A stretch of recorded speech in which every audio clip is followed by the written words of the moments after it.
నెల్లూరు జిల్లా ఉదయగిరి పట్టణంలోని ప్రజా దీవెన యాత్రలో భాగంగా తెలుగుదేశం పార్టీ నియోజకవర్గ ఇన్ఛార్జ్ బొల్లినేని వెంకటరామారావు ఇంటింటికి తిరుగుతూ నారా చంద్రబాబు నాయుడు ప్రవేశపెట్టిన మేనిఫెస్టో కరపత్రాలు పంపిణీ చేశారు.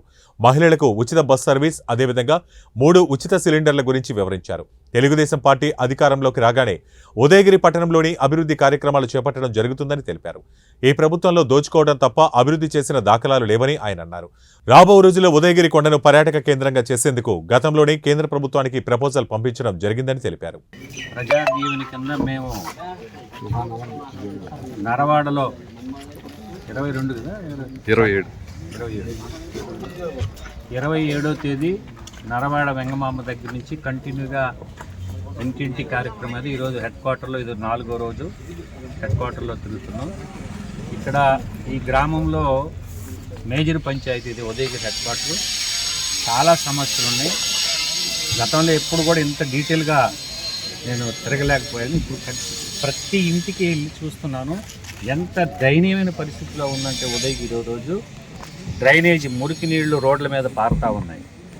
వాటరు డ్రింకింగ్ వాటర్ లేక చాలా ఇబ్బందులు పడుతున్నాను. 3 రోజులకి 4 రోజులకి ఒకసారి ఇక్కడ నీళ్లు వస్తున్నాయి. గతంలో నేను ఎమ్మెల్యేగా ఉన్నప్పుడు 2018లో సెంట్రల్ స్కీమ్ కింద వెంకయ్యనాయుడు గారితో మాట్లాడి 460 కోట్ల రూపాయలతోటి మేము టెండర్ శాంక్షన్ చేసి టెండర్ పిలిచి మెగా కంపెనీకి వర్క్ కూడా ఇచ్చాం.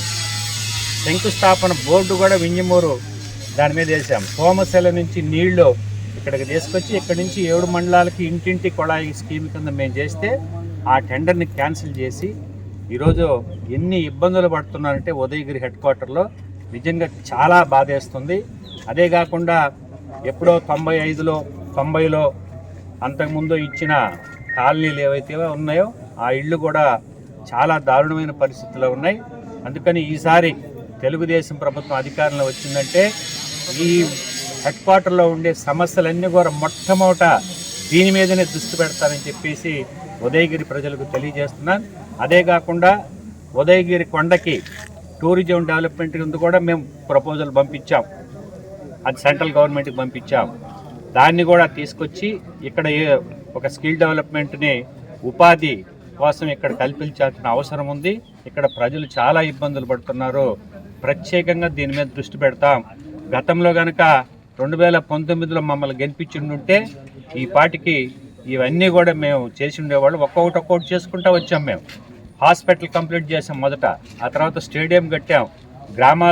ఈ గ్రామంలో గల్లీ గల్లీకి సిమెంట్ రోడ్ వేసిన ఘనత తెలుగుదేశం పార్టీది. ఇప్పుడు నేషనల్ హైవే తీసుకొచ్చాం. కావలి, ఉదయగిరి, సీతారాంపురం. ఈ విధంగా మనం డెవలప్మెంట్ స్టార్ట్ చేసి మంచి మూమెంట్లో ఉన్నప్పుడు మళ్ళీ తెలుగుదేశాన్ని ఓడించడం జరిగింది. అందువల్లే ఈ ఇబ్బందులు వస్తున్నాయి. దయచేసి ఇప్పటికన్నా తెలుసుకొని ఎవరు పని చేసేవాళ్ళ ఎవరు పని చేయని వాళ్ళ మీరు తెలుసుకొని ఈసారి విఘ్నతతో ఓటేయాలని చెప్పేసి నేను ఉదయగిరి ప్రజలను కోరుకుంటున్నాను.